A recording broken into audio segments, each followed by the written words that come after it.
They told us never to go to the third floor of the old hospital.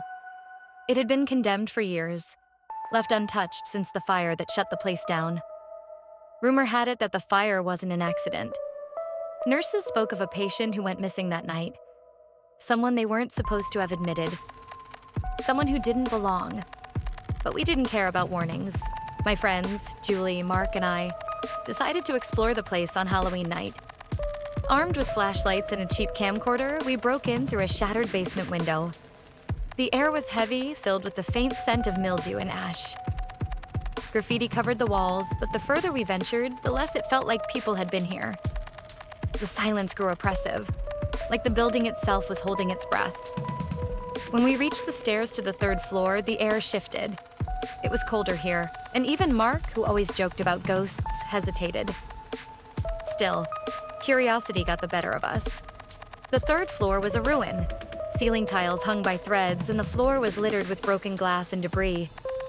But something felt wrong. Our flashlights flickered, and the shadows seemed to stretch unnaturally long. Then Julie gasped. "Do you see that?" she whispered, pointing ahead. At the end of the hallway stood a figure, a man, tall and thin, his face obscured by the dark. He didn't move. Mark laughed nervously, but it sounded forced. "It's just a shadow," he muttered. Then the figure stepped forward.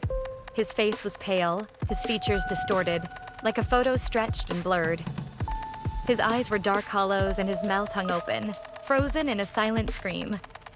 We bolted, but as we turned, the hallway seemed to twist.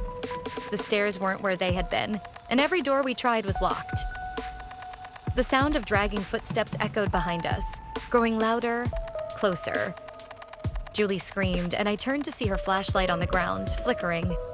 She was gone. Mark grabbed my arm, and we ran until we finally found the stairs. We didn't stop running until we were out of the building and back in the car. The next day, we called the police, but they found nothing. No Julie. No signs of anyone ever being on the third floor. I don't know what happened that night, but I haven't been able to sleep since. Sometimes when I'm alone, I hear those footsteps again. Slow, deliberate, dragging closer. And in the corner of my eye, I see him, waiting.